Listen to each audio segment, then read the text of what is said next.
Good evening, ladies and gentlemen. Rania, please sit down. Rania, please sit down.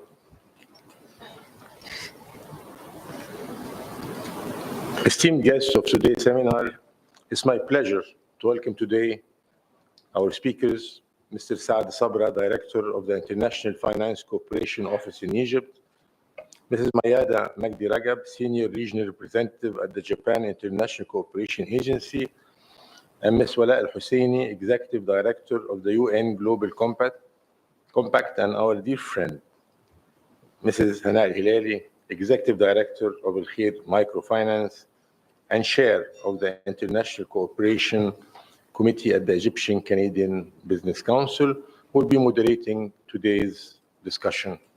I would like to extend my heartfelt thanks to all of them for joining us in this important seminar, where we will be discussing the role of international development partners in supporting development and enhancing the role of the private sector in Egypt.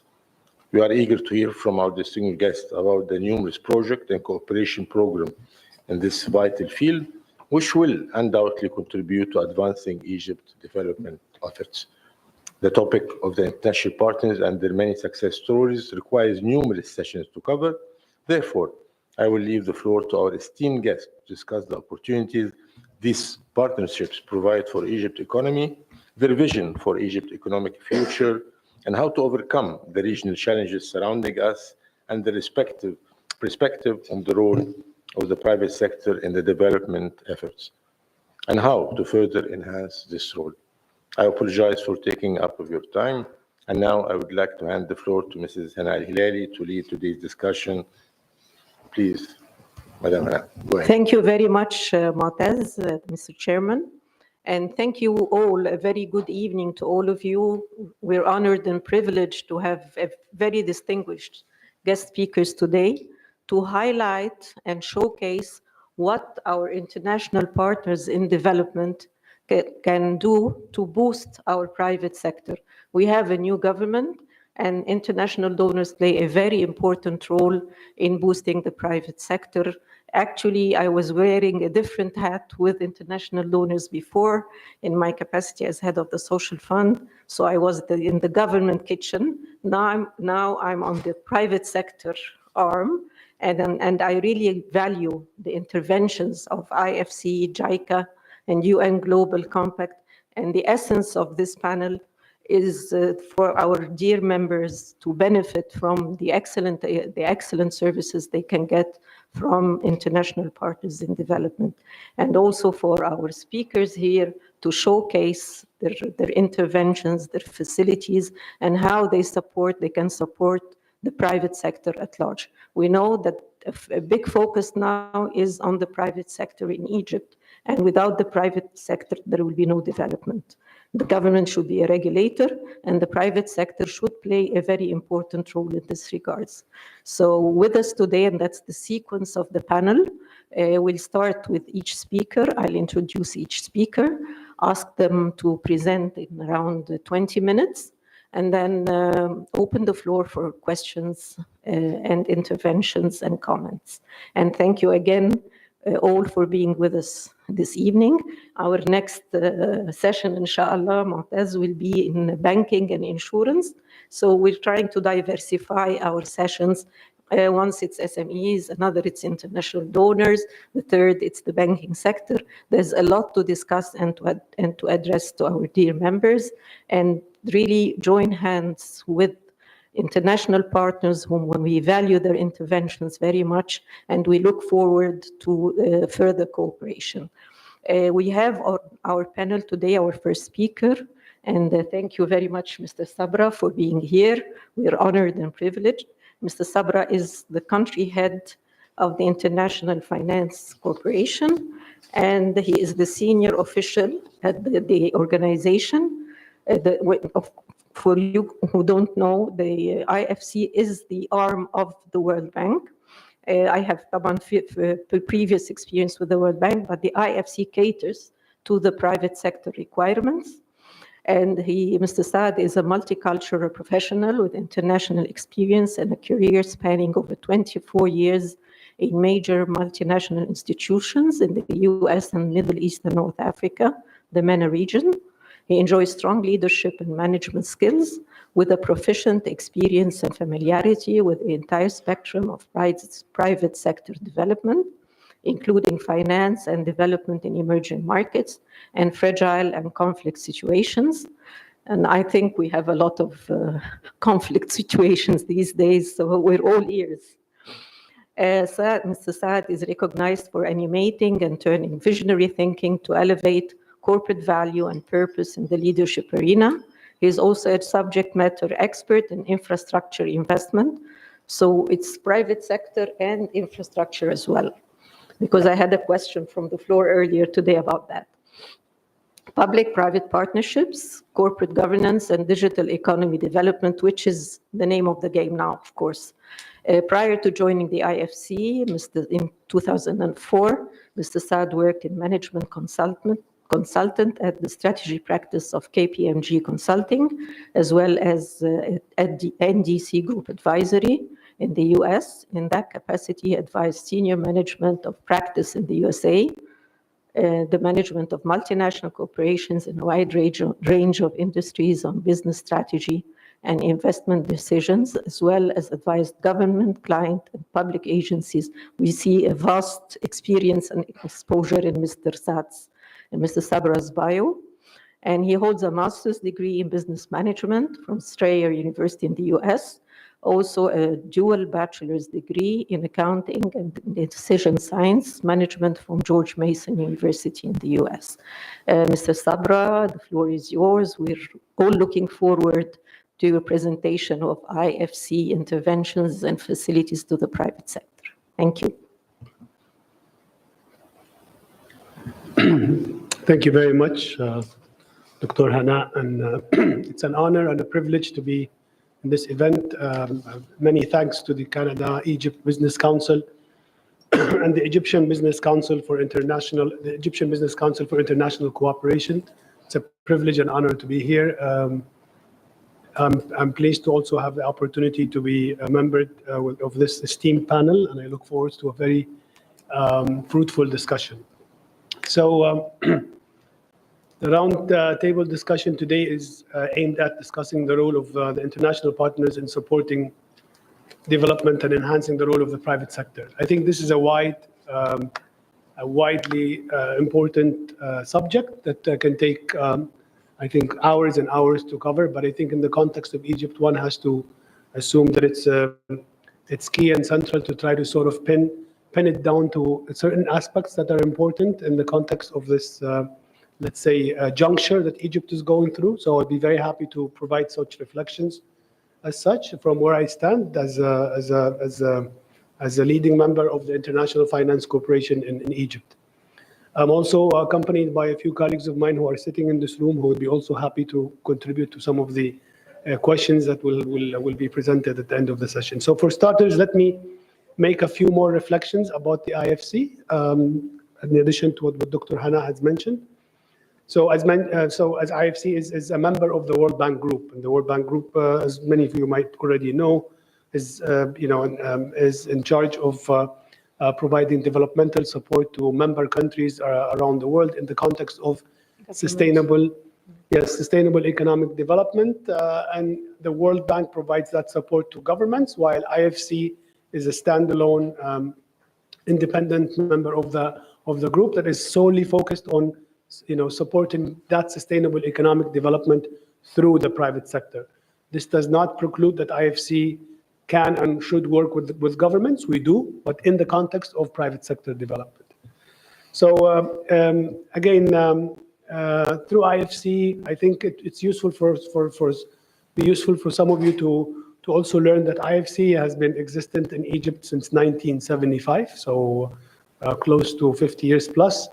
And this is subsequent to when Egypt became a member country of the World Bank Group. So governance-wise, IFC is in Egypt in context of the fact that the Arab Republic of Egypt is a shareholder in the World Bank Group and a shareholder in IFC. And this is the notion where we're obliged to be part of Egypt's ambitious development plan through the private sector. So IFC generally helps countries develop the private sector in a variety of ways. The first and most commonly known way is through investment, and we invest in companies. We provide financing to companies in the private sector through different means. We do that in the form of loans, equity investment, trade finance, blended finance, and in all of that, we vary. The notion of products can vary from senior loans to junior loans. Equity can be subordinated, it can be quasi mezzanine, all types of financial instruments that are typically provided to the private sector. We do it in that context. We also provide debt securities and guarantees. In addition to that, IFC is positioned to also mobilize finance through other financial institutions as we finance the private sector. Secondly, IFC is also well positioned to provide advisory support. And in that sense, our advisory program is focused on working with the private sector to support them increase their employability, quality measures around financial inclusion, women inclusion, and the notion is really around providing a various set of advisory services that are, in a sense, aimed at providing that enabling environment for the private sector. So we go from policy level interventions at the government to enhance and establish more authorizing environment, more conducive and competitive environment for the private sector. But we also provide advisory services at the firm level with companies across different sectors. And in that notion that the advisory service can be in the form of straight technical assistance, but then also it can be in the form of what we call upstream, which is helping the private sector establish what we call bankability measures, and originating leads, but also designing solutions for them and putting together feasibility plans, etc. So having said that, I think it's important to highlight that the way IFC works, and Dr. Hannah mentioned infrastructure, so private sector IFC is more sector agnostic. So we cover all sectors that the private sector is part of, and it goes from the baseline infrastructure and service delivery aspects in the form of energy, transport, water, all the way to logistics within the infrastructure arena. But then we also cover sectors that are part of the real economy, or what we call real sectors, that include manufacturing, agriculture, and services. And within services, you'll find projects that are financed in health, education, retail, property development, tourism, you name it. So, and then we do also provide financing and investments to the financial sector. So that will be in the form of support we provide to financial institutions, or support that we provide to capital markets.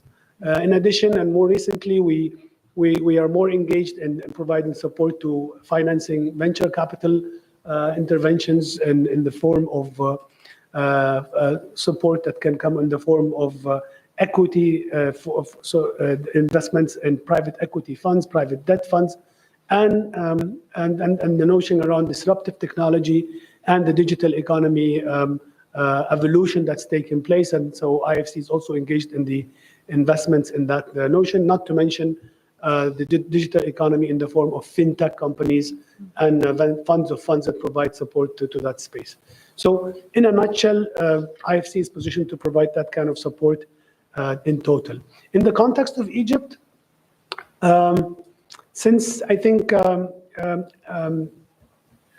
as of this fiscal year, IFC has invested a total of about $8.9 billion in Egypt since it started its operation in Egypt. And this includes both in own account investment from IFC and mobilized investment that was provided through other institutions that we bring on board. More specifically, and despite the recent macroeconomic challenges, IFC committed and mobilized almost $3 billion of long-term finance since 2020. In fact, in the year 2023, IFC invested about $1.1 billion in Egypt. And this is the year that Egypt had seen some turbulence and some volatilities on the macroeconomic front. So what I'm trying to say here is IFC is more or less more equipped to provide that kind of financing when the situation is more volatile and riskier. And this is more when the role of IFC becomes more important. Today, where we stand as own account outstanding portfolio in the country is it amounts to about $2.3 billion of what we have as investments in Egypt across different sectors, including, as I mentioned, infrastructure, renewable energy, healthcare, manufacturing, water, entrepreneurship, and sustainable energy. So this is basically a perspective of where IFC stands. And generally in the ecosystem, IFC is not the only and one developmental financial institution. It's probably one of the oldest in Egypt, but over the years, the ecosystem has developed and you see more and more developmental financial institutions that are available like EBRD, EIB, FMO, the African Development Bank, and many, many others. And in this panel as well, there are entities that are providing that sort of developmental support that is a bit, that converges in one way or another. But generally speaking, IFC is probably the most frontier or long-standing private sector-focused entity, international entity in Egypt. So maybe a little bit of a reflection on the macroeconomic situation in Egypt and how IFC had sort of a renewed commitment as part of the One World Bank Group approach in the country. As many of you already know, there are severe global shocks and global monetary tightening, and more recently, the Middle East conflict has aggravated and sort of negatively impacted the Egypt economy, which already had some pre-existing imbalances and challenges that it was dealing with. We have seen a few recent years high inflation rates on the backdrop of growing infrastructure spending, increased debt, and rising interest rates further challenged that was made debtors even more. Those challenges have hit the private sector very hard, no doubt, and seriously compromised the ability of the private sector to establish stability and visibility around the situation on the horizon, but also business continuity and resilience, and invited major stakeholders, including the development of financial institutions, to rethink and restructure about the way we should approach providing support to the private sector. And these difficulties were also challenged by notions around sourcing exchange, and I will spare you the details on what was happening before March, and what's happened March of this year, and what's happening today. What we have seen is definitely a renewed interest by the international community in trying to support the sustainable development agenda in Egypt. And one can challenge this argument that, okay, this is a new cycle of challenges that repeat itself, but in all honesty, I think since March 2024, the international community is sensing some renewed, let's say, appetite for serious development. It's not going to be an easy route. It's going to be a very difficult path, but it's clearly puts Egypt in some sort of trajectory for growth, for sustainable growth that still until today is going to have to take place, including macroeconomic reforms, but also structural reforms. And March of 2024, we have seen a subsequent pledges and commitments, which are high-level foreign direct investments that were committed in the context of Egypt, but in more institutionally commitments by multilateral international institutions and multilateral banks that have taken into account an approach that is specifically a set of or a backlog of reform agenda that is clearly defined and a set of prior actions need to take place as conditions for such support to materialize. So, subsequent to the transaction, which I will share you the details on, the World Bank Group, the European Commission, the European Union, and other institutional investors have committed multi-billion-dollar pledges that are to be. Those are basically projects, sort of commitments that take into account the various range of support that can be in the form of supporting the monetary policy, supporting the fiscal policy. So some of which is also looking at tackling fiscal imbalances, tackling debt sustainability gaps, and some of which is also looking at supporting infrastructure development agenda, climate change, and the green agenda of Egypt. All of which, if you look at the is really taken into account one high level objective, which is Egypt will only be able to withstand this challenge if it focuses on the private sector-led growth agenda, that is job creation focused, that is inclusive, that takes into account competitiveness, level and sustainable growth that will benefit from increasing resilience of Egypt, the Egyptian private sector, to withstand any unanticipated shocks that might arise in the future. Having said that, I don't want to make my intervention more or less thinking, because I think we need to be realistic about the challenges and the notion that it continues to struggle from fundamental constraints that need to be tackled, but the notion is really contingent on how committed the government of Egypt will be about delivering such reforms. From an IFC point of view, what I can humbly is that no matter how you look at it, we have, like I mentioned, 2.3 billion of already existing outstanding portfolio in Egypt that is all in the private sector, and it's diversified across all segments of the economy, from infrastructure to the real sectors to financial markets to capital markets to even digital economy. We aspire and we have publicly announced that we are committed to just an average of about $1 billion a year in Egypt. We do see pipeline interventions with the private sector that will be able to observe this sort of anticipated future agenda. However, if Egypt opens up and sort of unlocks the potential for the private sector, in the sense that is looking at the divestment of some of the public assets, but opening up to maybe monetizing the public assets in a way that is considering the public-private partnership, we believe that the notion could be much bigger than just $1 billion a year. And the multiplier effect and the impact behind such sustainable growth will take into account, Egypt, it still takes into account Egypt's competitive advantages, be it its geographical location, its very, very recognizable labor force, its human capital, but also its very well-defined infrastructure, including affordable energy and affordable labor. So we see that sort of trend continue to take place today, with Egypt embarking on such reforms, both on the fiscal and monetary front. We see some steady, slow but steady delivery on that front.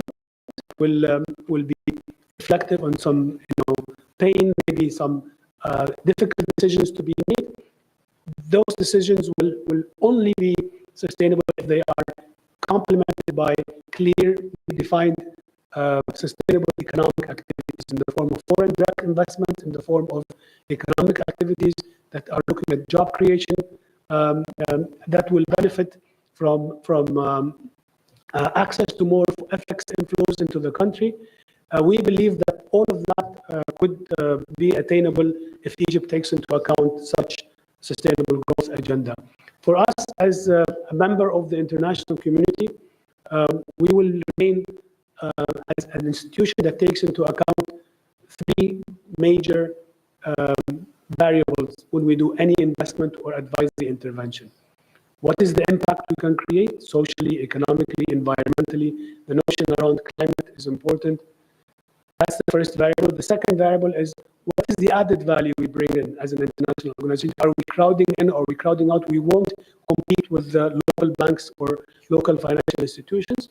The third and very important variable is what is the profitability? How sustainable is this intervention for the private sector? So with that in mind, we will continue to be selective, in some cases opportunistic, but we still work within a strategic approach that is contingent on that sort of combined collective measures of working with the government and the private sector to make to realize such potential in a more strategic way. Otherwise, I mean, the notion in Egypt could unnecessarily entail some sort of riskier situation where DFIs like IFC will be risk averse. What we anticipate to be is part of a less risk averse approach that takes into account opening up the space for the private sector. I want to highlight that in doing that, we're looking at creating a space for the private sector that is built on some policy reforms that we are currently working with the government on. So really on advisory services that we provide the government to open up the judiciary, the commercial judiciary space, to open up competitiveness, to allow the business enabling environment to be more friendly. So doing business in Egypt is from opening a business all the way to closing a business, and in between, many aspects that are taken into account easier and friendlier. We're also providing strategic advisory to the government of Egypt, and this is probably a bit iconic, where IFC is the strategic advisor for Egyptian government as part of its asset monetization program. This takes into account a holistic, strategic, sector-focused approach. It will not be piecemeal, transaction here or transaction there. It's really part of a keenly identified approach to unlock key sectors in Egypt that will benefit from private sector interventions.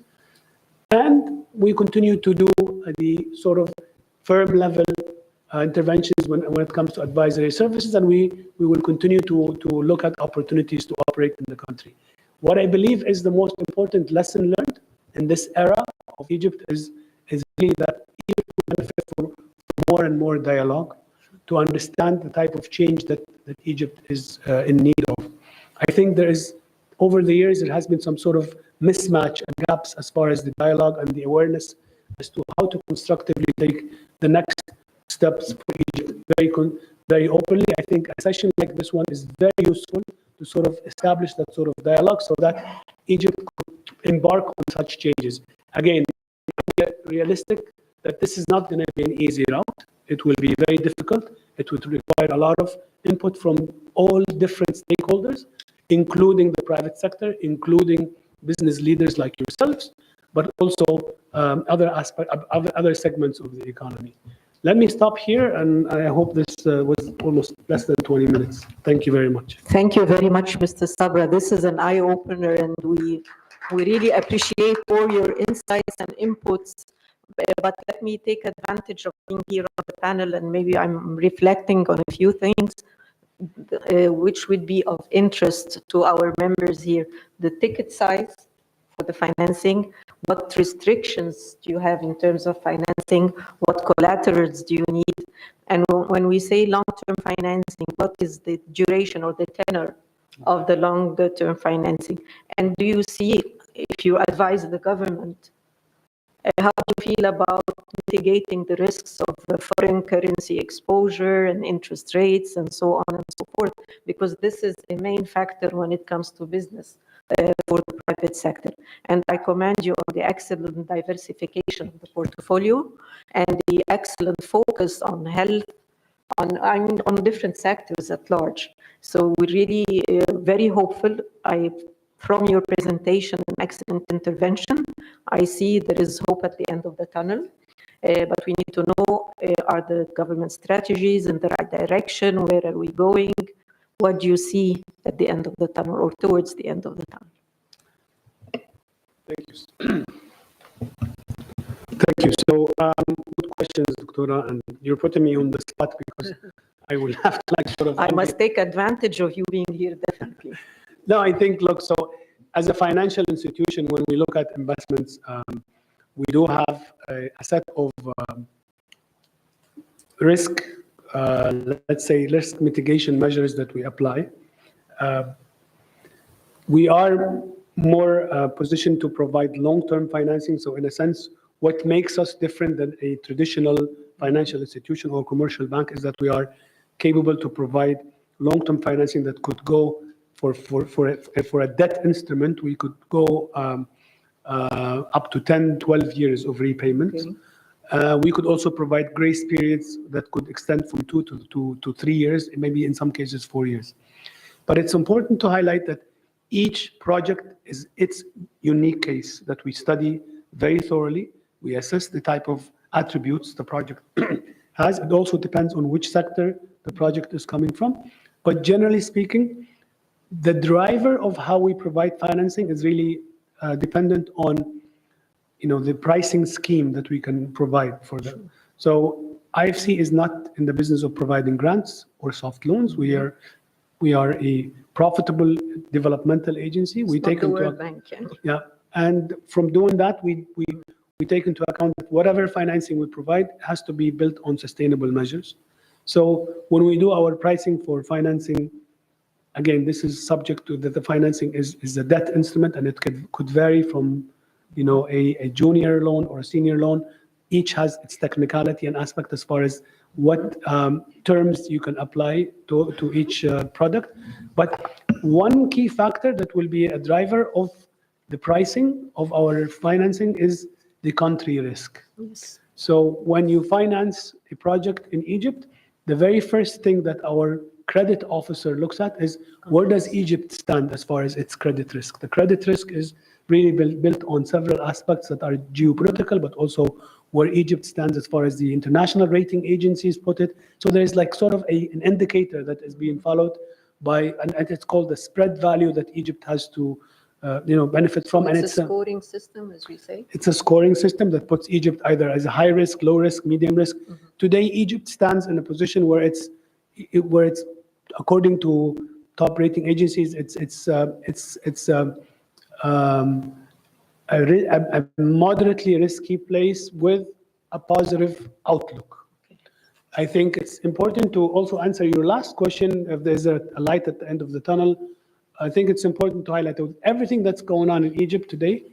We see momentum. We see a government in place that is serious, that has the right caliber on the table. There is, the plans are clearly defined. There is momentum as far as some macroeconomic reforms.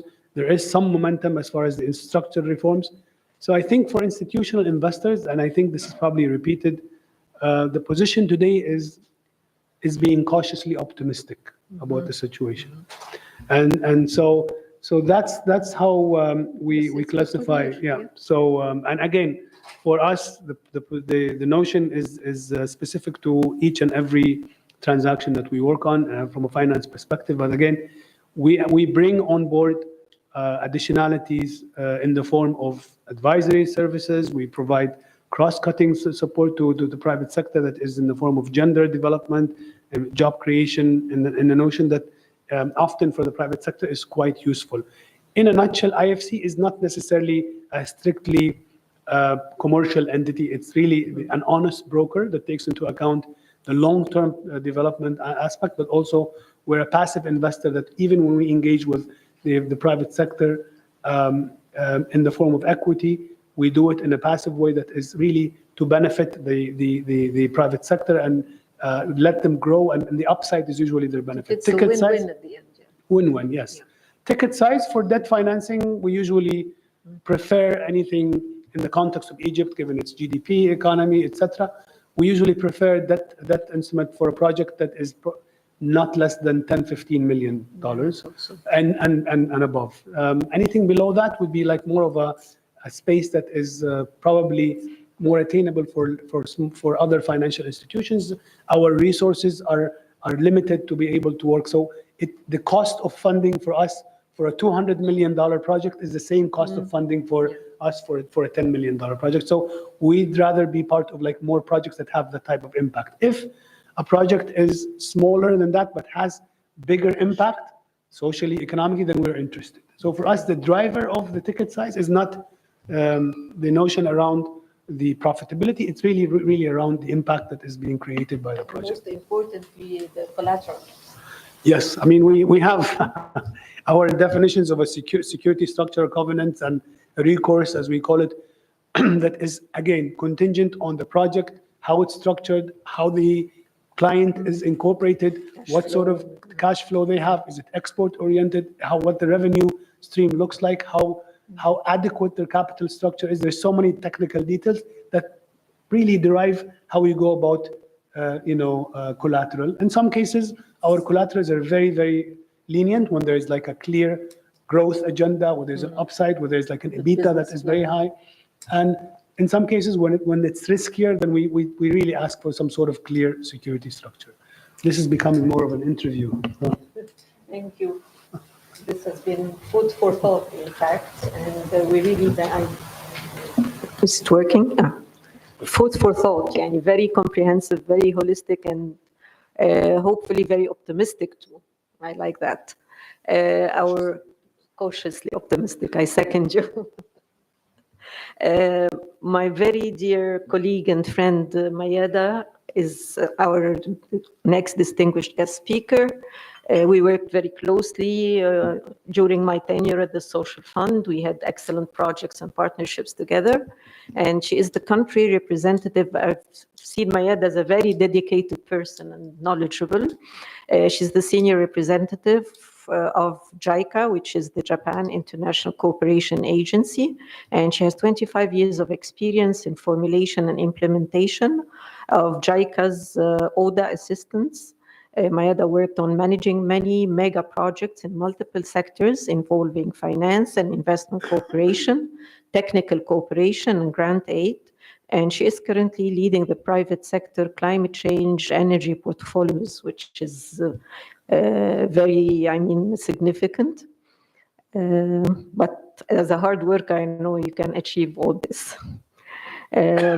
She has a bachelor's degree in economics from Cairo University and a master's degree of economics in international development from AUC. And she received JICA's President Award twice, in 2023 for mainstreaming and enhancing visibility of climate change activities in JICA's operations, and in 2016 for recognition of her outstanding contributions to JICA operations. Without further ado, Mayada, the floor is yours to present. Thank you.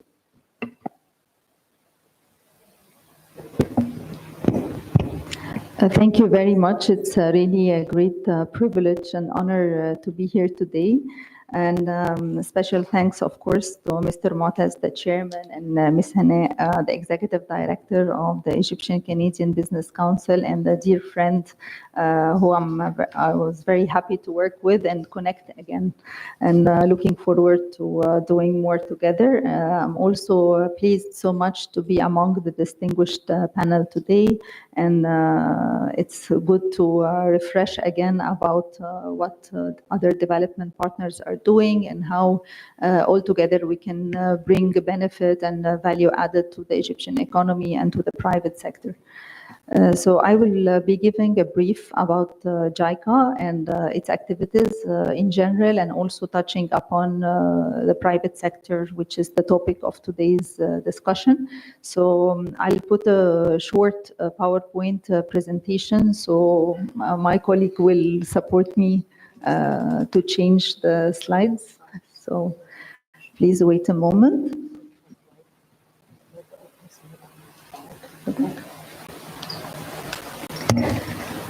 Okay, so actually this year is 70th anniversary of Egypt-Japan cooperation. We started the cooperation with Egypt in 1954. It was a technical cooperation project, and following that, there was a grant aid project in 1973, then a loan project in 1977. So our cooperation started long time ago, and we are celebrating 70 years this year. We have established our office in 1977, and we have a profound portfolio of cooperation with the government of Egypt. So who we are the Japanese government arm delivering the official development assistance, and we are one of the largest bilateral aid agencies. Basically, we have multiple schemes of cooperation and support. We have technical cooperation. We have also grant aid.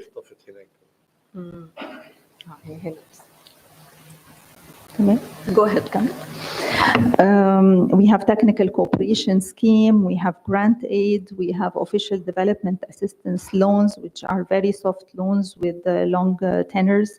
We also have the private sector investment finance. So we have both the public finance arm and the private sector finance arm as well.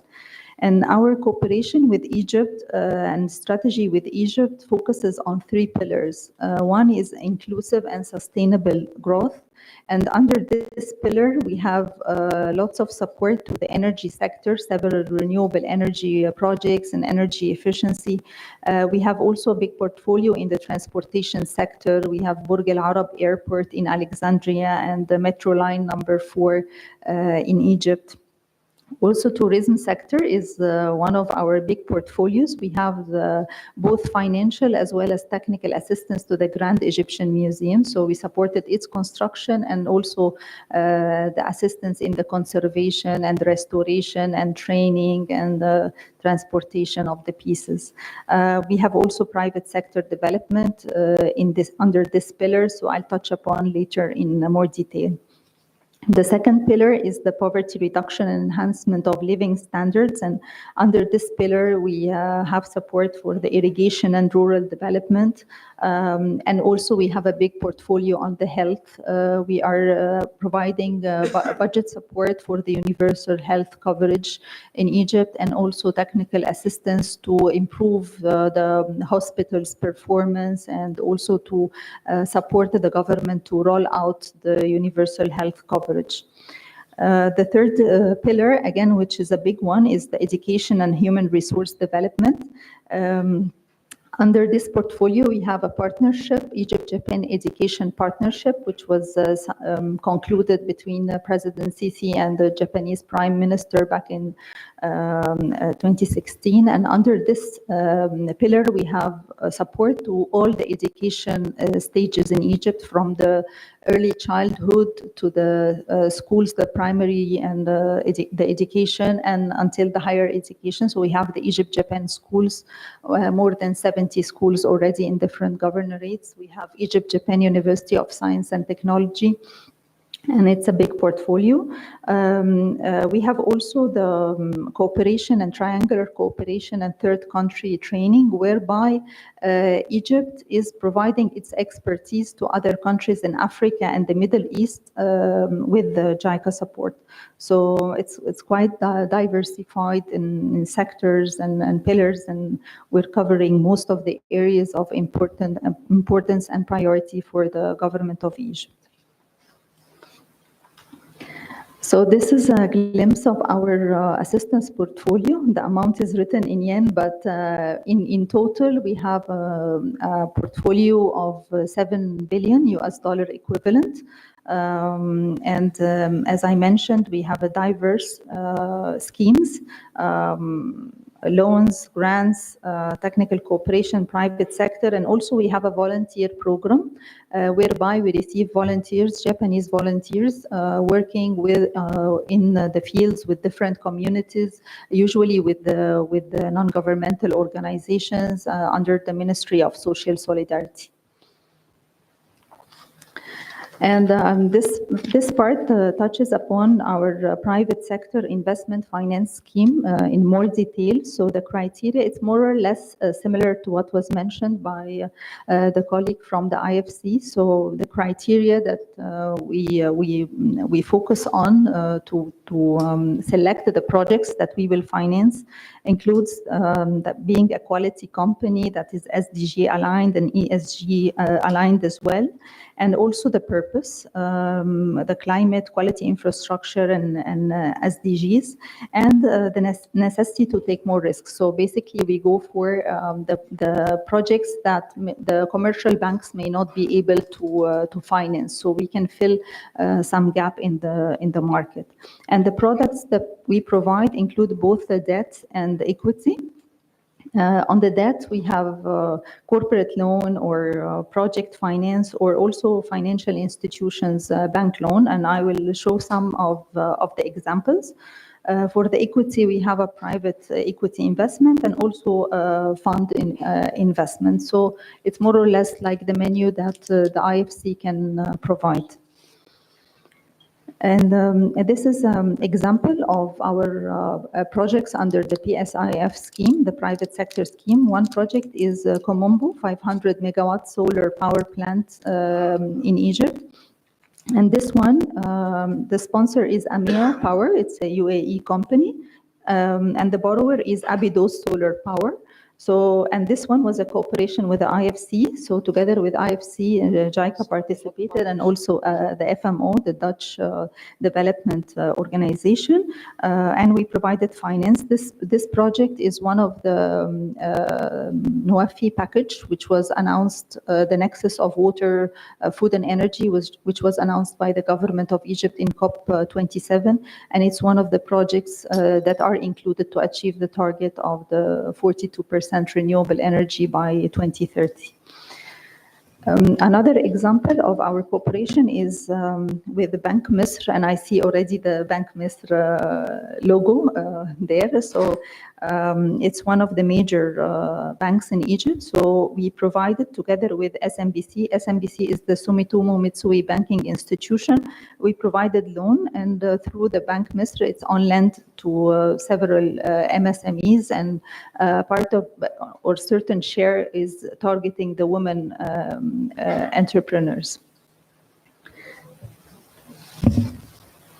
The next is part of our cooperation for the industry and private sector development in general, which are not necessarily under our private sector arm, but through the government-to-government cooperation. So I want to touch upon several interventions. One is regarding improving the business competitiveness and the business development services of the SMEs.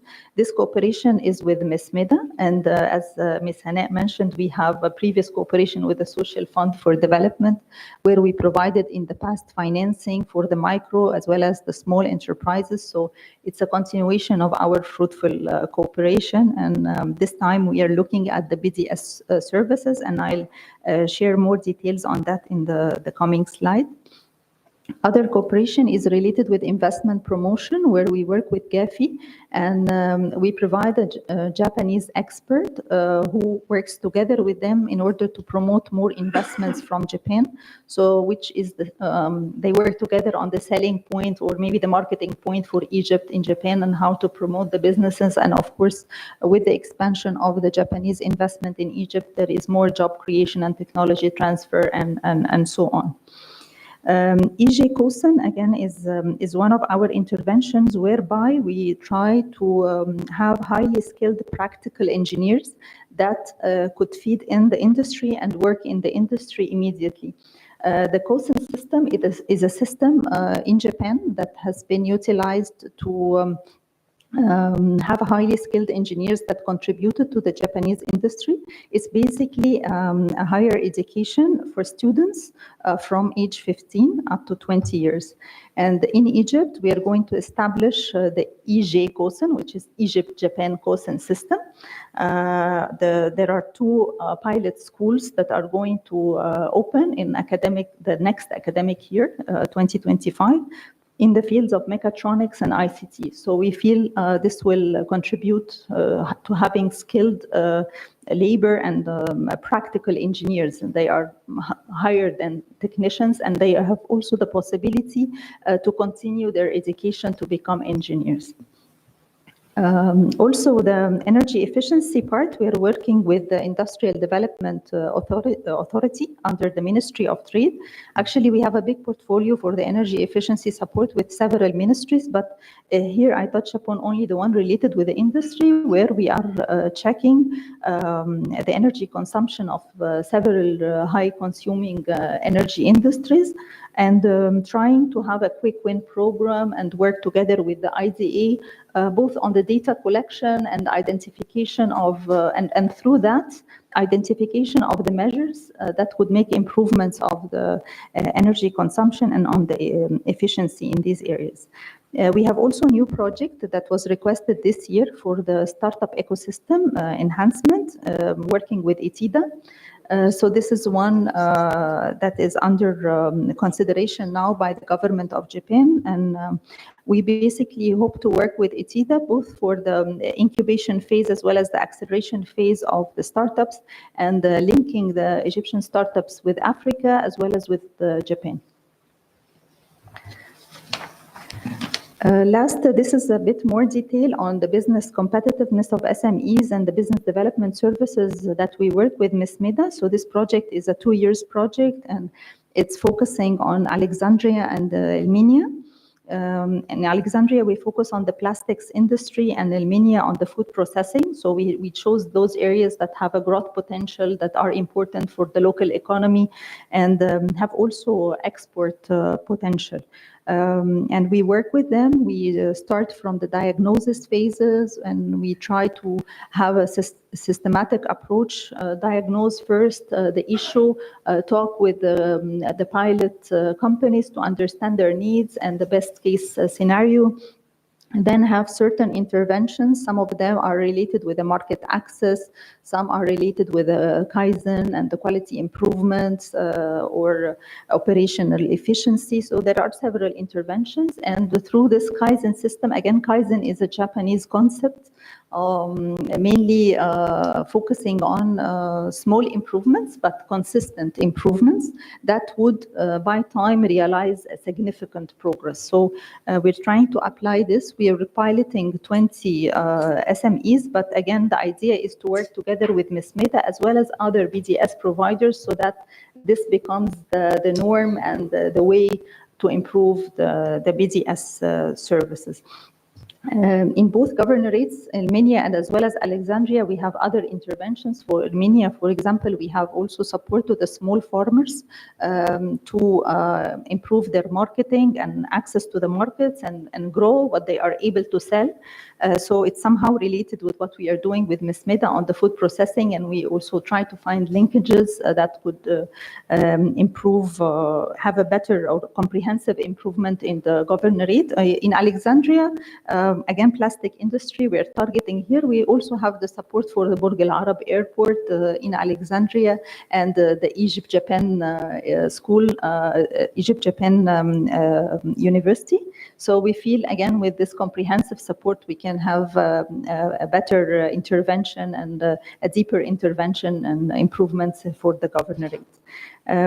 That's almost all. Moving forward and in the future, of course, we continue to feel that private sector development and industrial localization remain a priority of the government, and we would like to continue to realize this and work together with the government on this area, as well as with the private sector.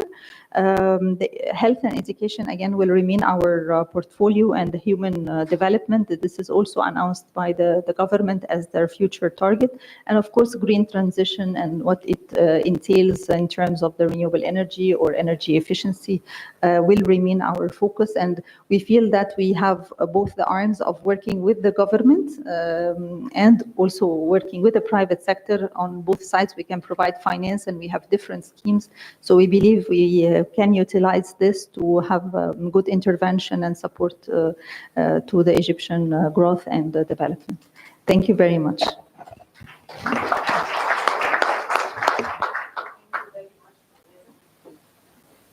Is it working? Okay.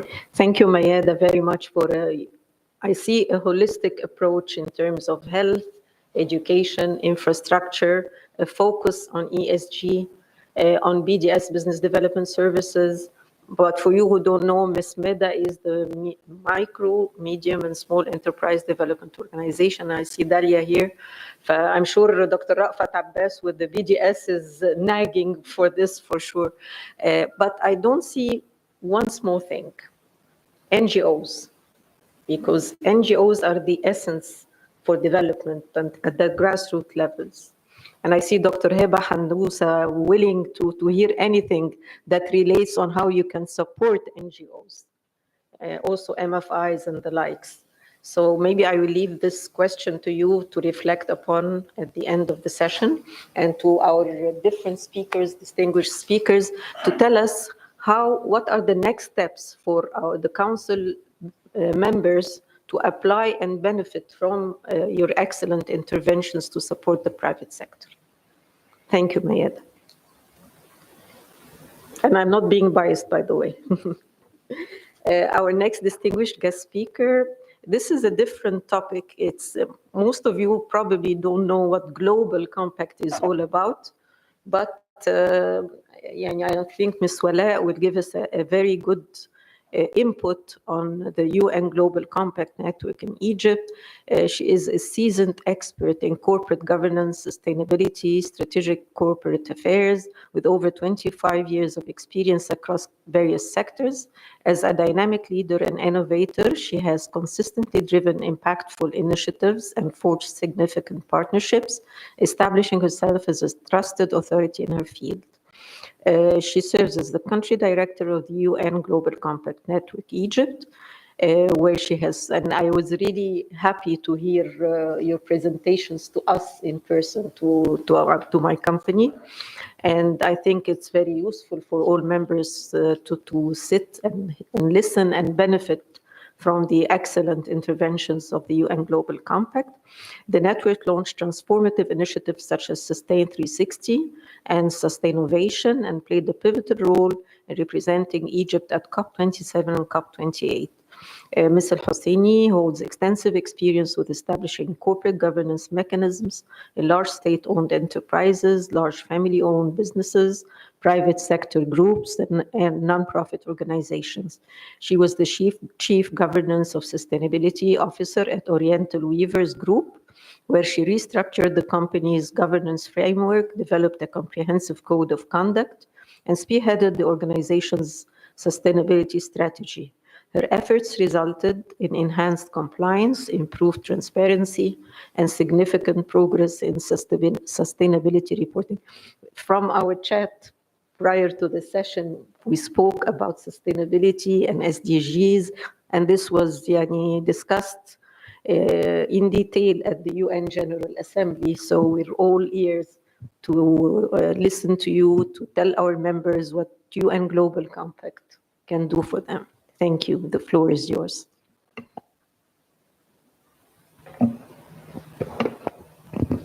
Thank you, Mr. Mu'taz, and thank you, Mrs. Hannah, for the invitation and for giving me the chance to the opportunity to present the Global Compact and to see how we can together collaborate.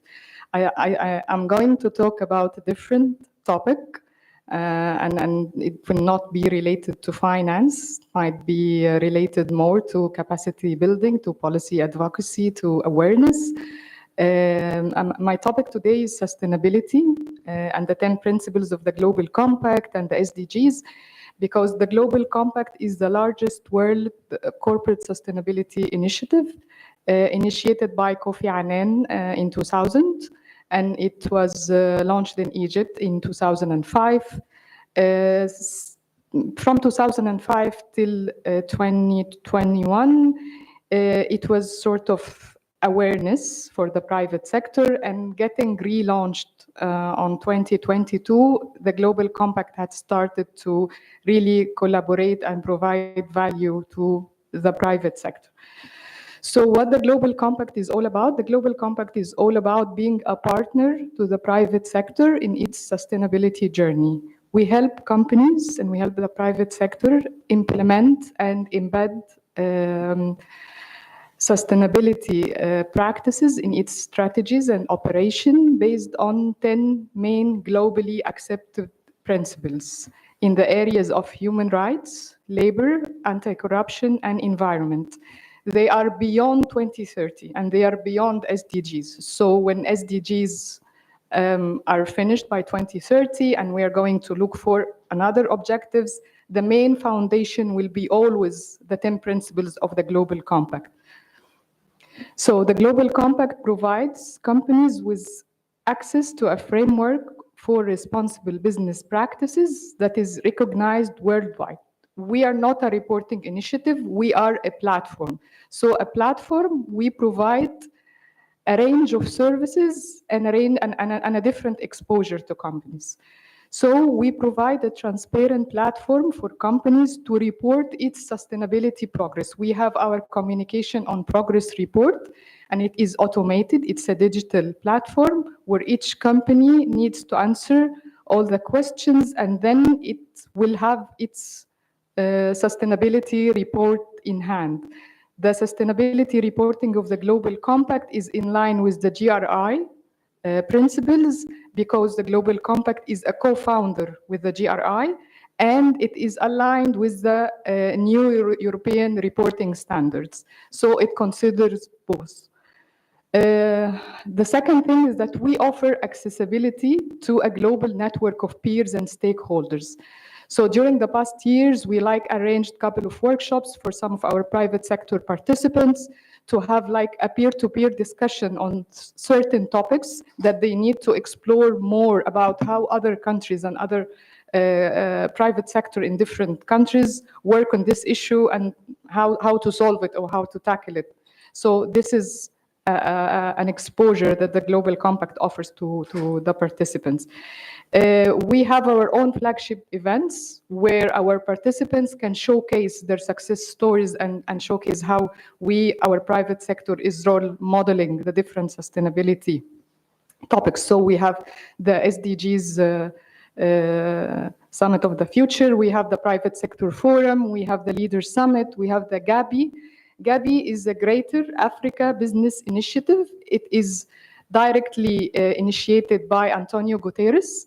And this year it had more than 5,000 African attendees, including all big African banks. So it was really a huge African convening this year. And we have the CEO Summit and other events. And many of our participants did showcase their success stories, and it was really very good, especially this year. We at the Global Compact, we provide learning, we provide capacity building, and we provide best practices for companies. So first thing, we have an online academy. This online academy is full of resources. This is our own resources, the Global Compact resources, and it has tools, policies. Any company that wants to implement any topic related to sustainability, it has to go to the academy, just take the courses, study on its own pace. There are intermediate, basic, and advanced levels, and then you can get ready starting with your sustainability in this specific topic.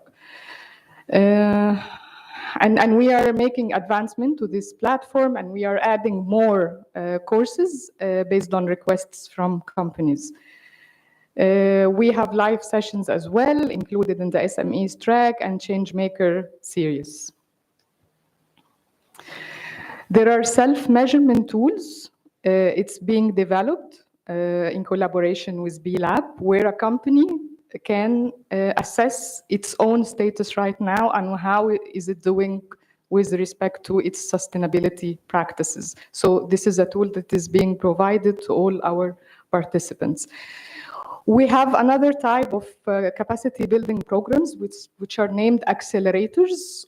They're sort of incubators from 6 to 9 months, where we provide our participants or the participants who applied to join the accelerators with the know-how related to each topic. So we have the Climate Ambition Accelerator, and we are running it in collaboration with the SBTI, because Global Compact as well is a co-founder with the SBTI, Science-Based Target Initiative, and it helps companies putting ambitious climate targets and teach them how to implement it and what are the policies and how to measure your success and how to do your own assessment. So this is one of the accelerators. We have a gender equality accelerator, and we are running it with UN Women.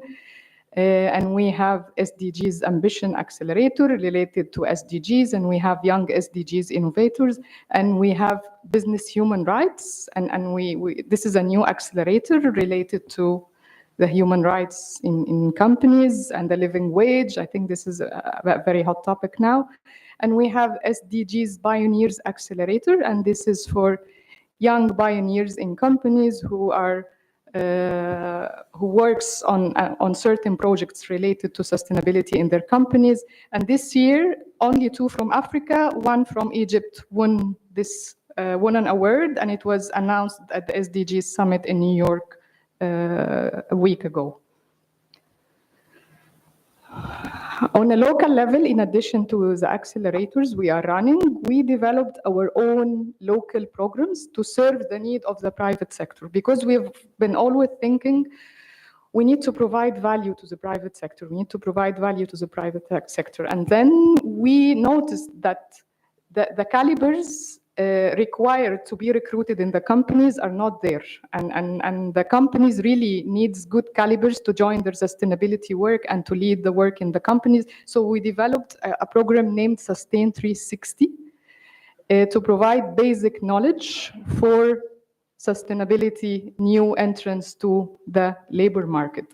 We are covering basics of most of the sustainability topics. We are talking about ESG, sustainable development, sustainability, circular economy, carbon footprint. Even we are talking about different sustainability terminologies in Arabic, if anyone wants to write any funding proposal or wants to write about it in Arabic. We are talking about how important digitalization for sustainability. So this is mainly for the basic level, and then for the intermediate and advanced level, we go for certificates like life cycle assessment and other advanced trainings. So since we started this program, we have like 80 trainees so far, and we are planning for our next round before end of this year. We have also our Sustainnovation sessions, which is a platform where we wanted to create a link between the private sector and the different public entities and the government to share different partnership opportunities, to discuss and talk about new laws and regulations and how this would affect the private sector. So we had 2 successful Sustainnovation sessions. One was for financing adaptation, and the other one was for IT decarbonization. And recently, we launched a new service, which is a consultation service, where we are going to help companies starting its own sustainability work. And this is mainly for companies or for SMEs whom are not aware of how and where to start their sustainability work, or they already started their work, but they don't know how to continue, what else should be done, what is the right organizational structure, what is the scope of work, what partnerships could be done. So we are helping this with our own assessment tool that we created as a Global Compact Egypt. We also, on a global level, have our global Think Labs. these labs shape policies and guidelines for selected topics, and it's currently working on transformational governance.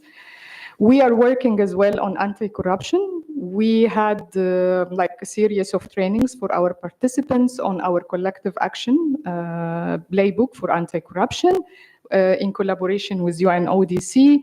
And we are already partnering with ACA, the Administrative Control Authority, where we had the first private sector consultation for the national strategy for anti-corruption.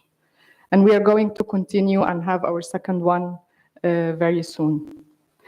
We have as well a program dedicated to supply chain or SMEs in the supply chain of the big companies, where we are going to work on more awareness, more capacity building, more helping in the reporting and meeting the KPIs, because now, and that was discussed during UNGA week, UN General Assembly week, that the new European standards made most of the European companies just don't want to deal with companies that do not match their criteria, and they are replacing them with other nearby or committed companies. So I think for Africa, this is going to be a major problem very soon, and we need to work on it in order to see how we can advance the supply chain and help it mitigate this risk.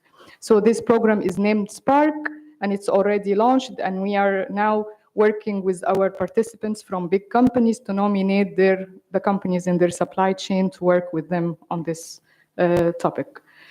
Another topic that is being recently, we recently started to work on a global level is sustainable finance, where we started to work with CFOs on how to integrate sustainability in their financial reporting. And this is work in progress on a global level. There is another very, very, very interesting and important initiative named ABLC, Africa Business Leaders Coalition. It was launched in COP27, where more than 65 CEOs across Africa, the biggest African CEOs, gathered together and signed a commitment. It was first a climate commitment, and they have some of the criteria and KPIs they need to meet.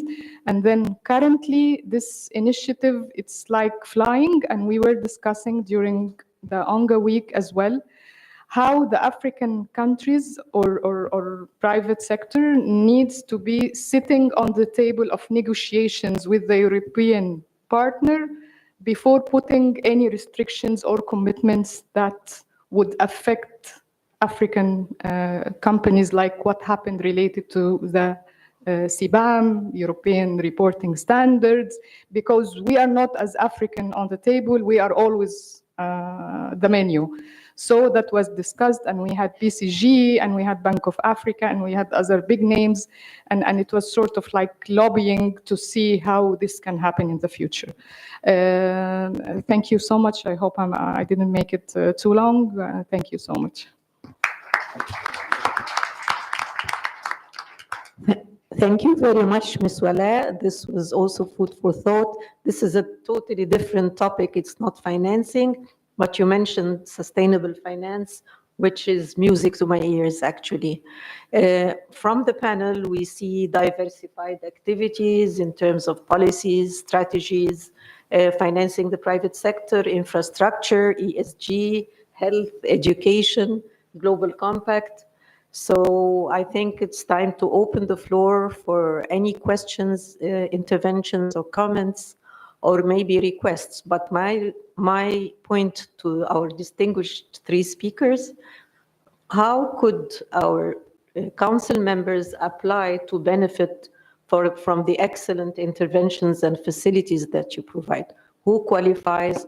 What are the next steps? How can we do it? It has to be a win-win for this panel, I mean, and if you second me, Mu'taz, in this. So we can open the floor now, and if the distinguished speakers have further comments to add, or our distinguished guests as well. I expect that. He's my husband, so he's trying to provoke me, so. trying to encourage the crowd to step in and ask questions. Actually, I have usually two hats. One is optimistic and one is very pessimistic. Normally I am optimistic, but sometimes I have to put the pessimistic hat. Why I'm saying that? Because you have a problem, a cultural problem in Egypt about the private sector since the 60s. And this actually represents a huge obstacle facing the advancement of the private sector. We went through, you remember, before the open door policy in 75, which was not very successful due to the cultural obstacle.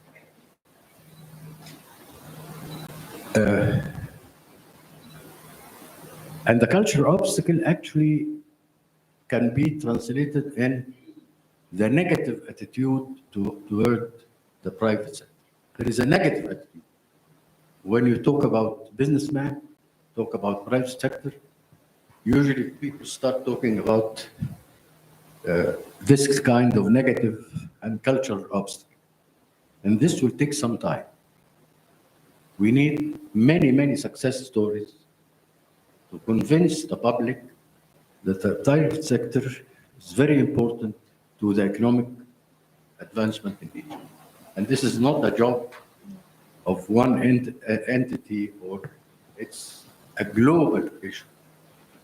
This is one.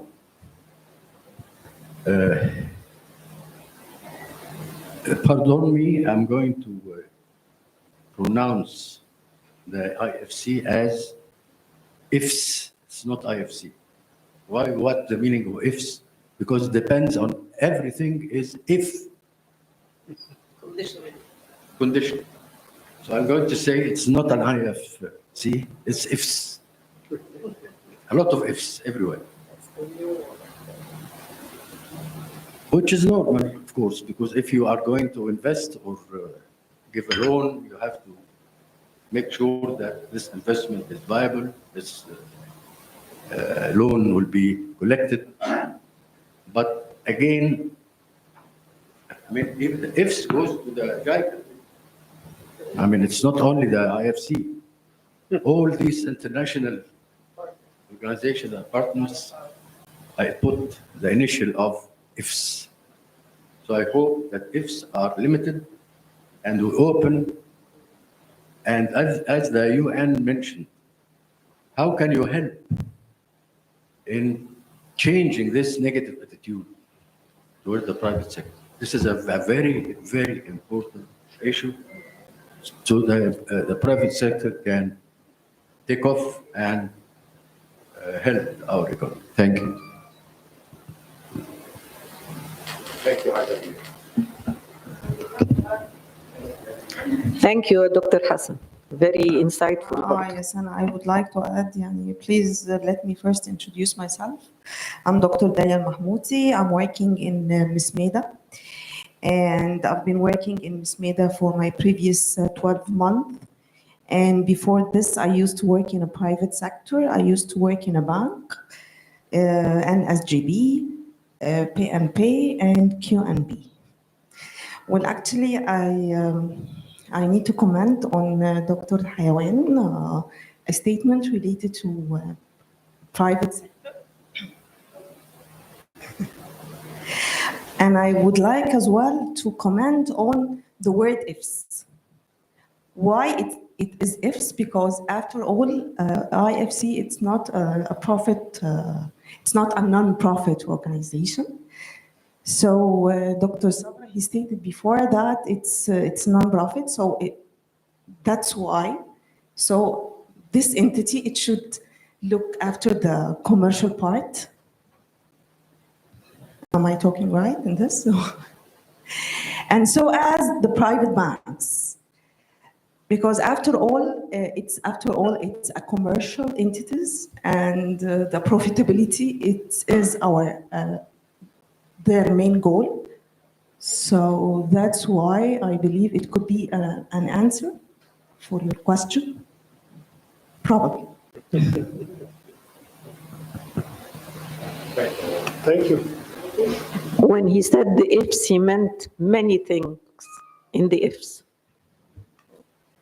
Thanks to JICA, it's really a wonderful experience. We just started working in the BDS in Alexandria, Armenia. So I believe we're going to make a hit on this. And thanks for JICA again. Thank you. Dr. Heba Handousa, our dear professor and mentor, role model. I very much enjoyed the three presentations. My comment is really, what's new that we're not taking advantage of? NGOs in Egypt are a hidden treasure. I work mostly in Qena Governorate. We have 1,600 NGOs. And given that the government has introduced the same law, the same conditions as Europe and the States, whereby an NGO is allowed to sell and make a profit. The only thing it's not allowed to do as a private companies is distribute profits. And we've been taking advantage of this and inviting countless NGOs to behave like a private sector company. And I think this is the future if the laws are supported with, and accompanied by showing the way for success. So if we think of the SDGs, it's a balancing act. I think we've done very well we're now 13 years old working in the South as a NIDET Foundation. And the moment we realize that the law allows us to do what private sector companies do, which is to behave very efficiently in using resources and trying to save and so on. And the balancing act is if we are integrated, so we have social services. You can never make a profit on social services. It would be nonsense. But the way that you support the social services is by having manufacturing and having agriculture and selling carbon dividends or whatever they call it. Doing all of the things that the private sector does well, but being rewarded for a change. So I think that we must all remember and try and make known the fact that now we're as good as being in Europe or in the US, and it was never the situation before. It's only 2 years old now, and for us and our future as an NGO that's 13 years old, the sky is the limit.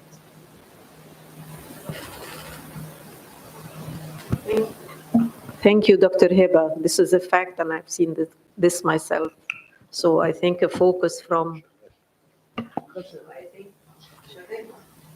I think a focus on NGOs is really important nowadays. It's the essence of development, in fact. More questions or comments? The doctor, تفضلي. Hi, my name is Nahla Abdeltawab. I'm the country director of the Population Council. Thank you, Dr. Hannah, and thank you to all the speakers. This is very inspiring.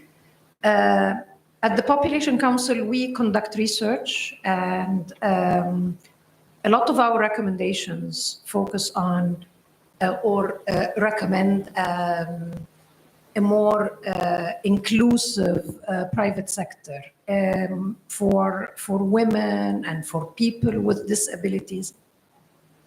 we know that including more women in the private sector is going to be costly for private sector entities, which includes maternity leaves, an hour every day for breastfeeding for women who've had a child, transportation. So this is cost for the private sector, and the same applies for people with disabilities.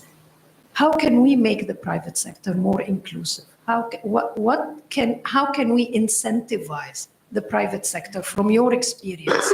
Because this is additional cost, and additional cost is going to translate eventually to additional cost for the consumer. So how can we incentivize the private sector to do that, to be more inclusive while creating this balance and not having extra cost for the private sector or for the consumer? Thank you. Thank you very much. Well, thank you for the two statements and the remarks, well noted. I think I don't want to argue the logic behind if and ifs, because I think it's fundamentally embedded in everything in life. I mean, us coming here was also built on an if-then scenario, but everything in life, even a grant, if someone gives you free money, it's also built on ifs as well. But anyway, you're right. You're absolutely right. I believe that everything in life is, I mean, even the natural existence of our, human nature is built on if-then scenarios. So again, well noted, and thanks for the remarks on that. And definitely, for us, NGOs, civil society, key instrumental segment of the picture is never complete without NGOs. And it's not necessarily a space that IFC is heavily engaged in, but we believe that the role of NGOs in terms of advocacy, in terms of capacity, in terms of completing the sort of stakeholder approach for a more inclusive growth is always there. And I mean, I'm personally inspired by NGOs, and so very appreciate your remarks. On the question, I think the one question that came was on gender, extremely important. I'm going to start at home. For us here, IFC in Egypt, for example, is a large presence. We have a hub, a big country office with over 120 people in Cairo. And it represents the program for Egypt, but then it's also covering part of larger Africa continent.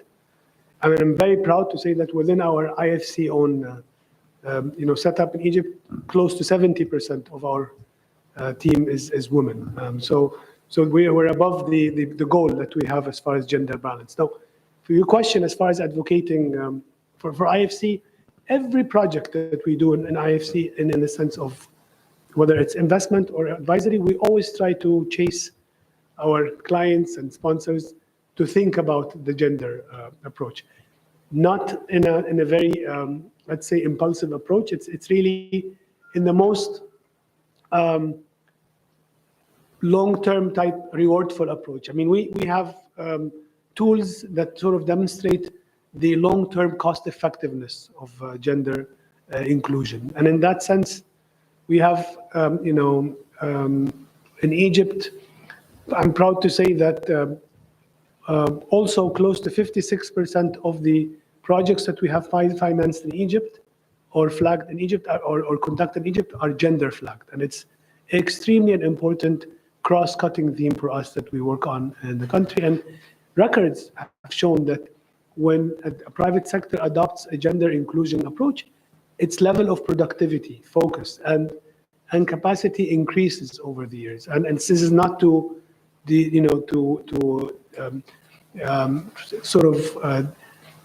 state that depending on the type of sector and the type of approach, it's been really evident that sort of balance is always rewardful at all levels.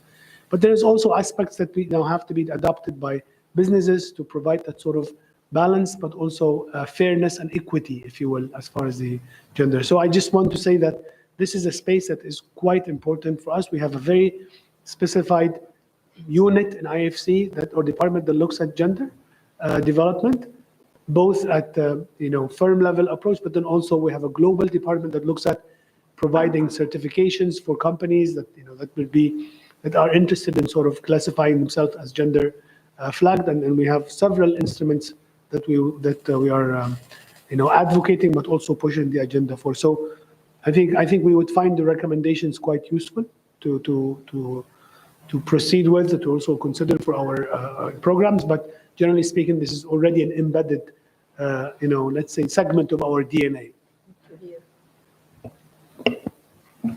Thank you, Mr. Sabra.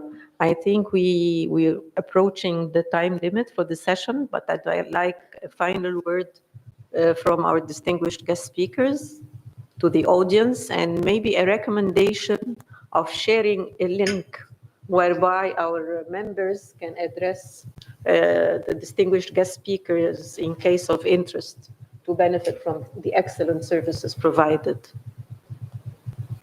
Mayeda, we'll start with you. Okay. Well, thank you very much for the insights and comments. I'll just touch upon quickly for the sake of time.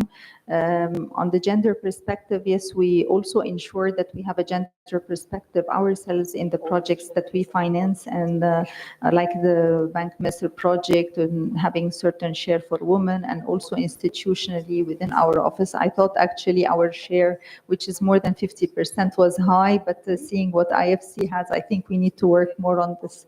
And on the disability side, I totally agree with you. And again, that's a perspective we try to include in our project, and having the access to the disabled as well. So for projects, for example, like the Grand Egyptian Museum, we are trying to have this accessibility perspective and see what we can do even as a development partner, whether it's additional infrastructure or capacity development or whatever.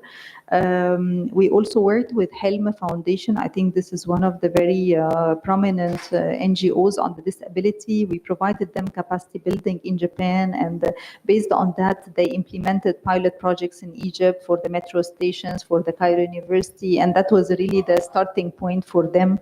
We continue to partner with them, and as Professor Hiba mentioned, seeing them as a private company, we also, when we had our financing and funding to the startups, we also provided funding of $30,000 US to Helm to have their business model and to enhance their operations. So seeing them with that perspective, we can say that we somehow helped the NGO, but we also do not have a big intervention to the NGOs. It's more tackled by the Embassy of Japan, having this grassroots support.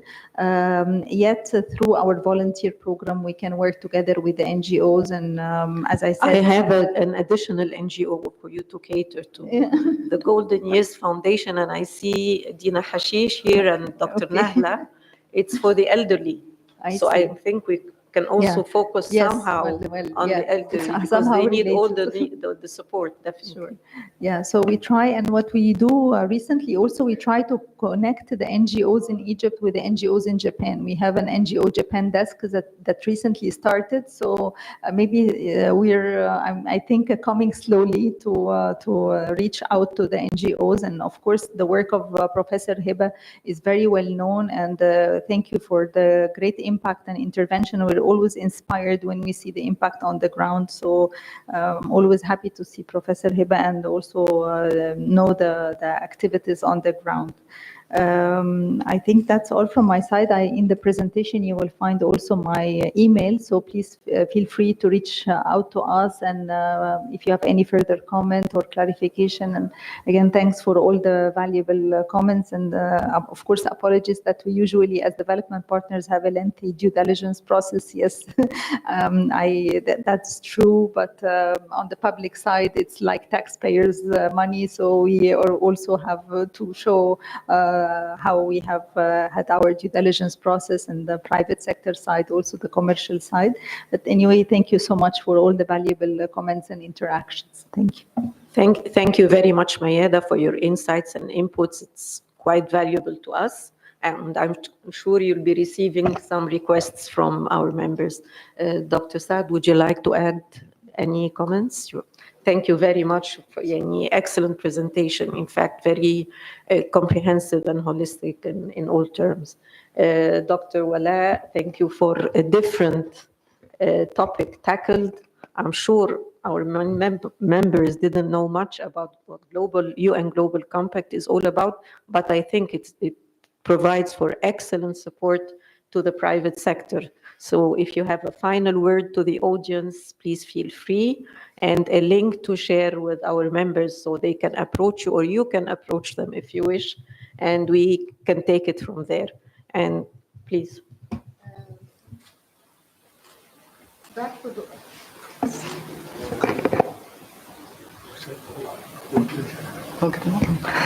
Back to Dr. Heba's point, NGOs definitely are very important and crucial for development.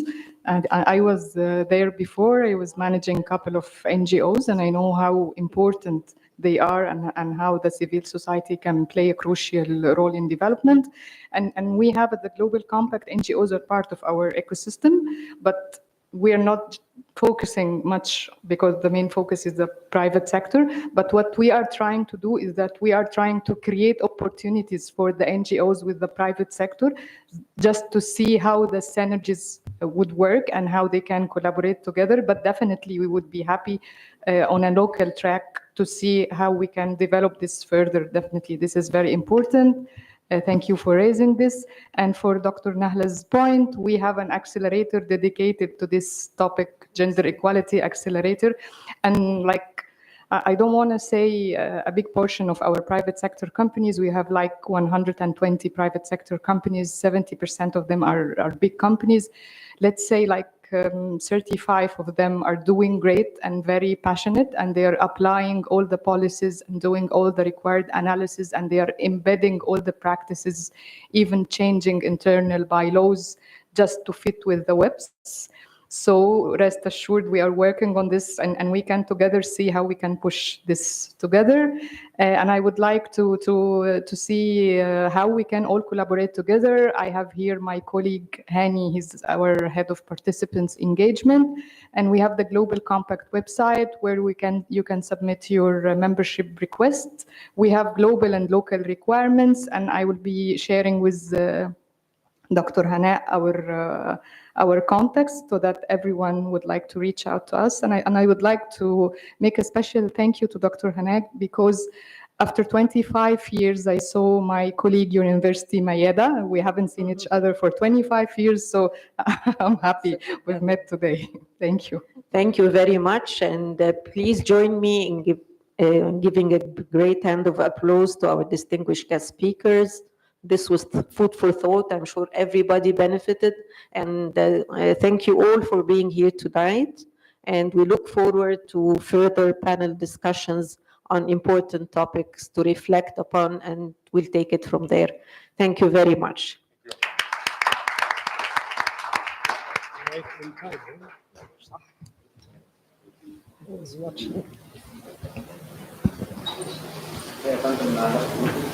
Hello.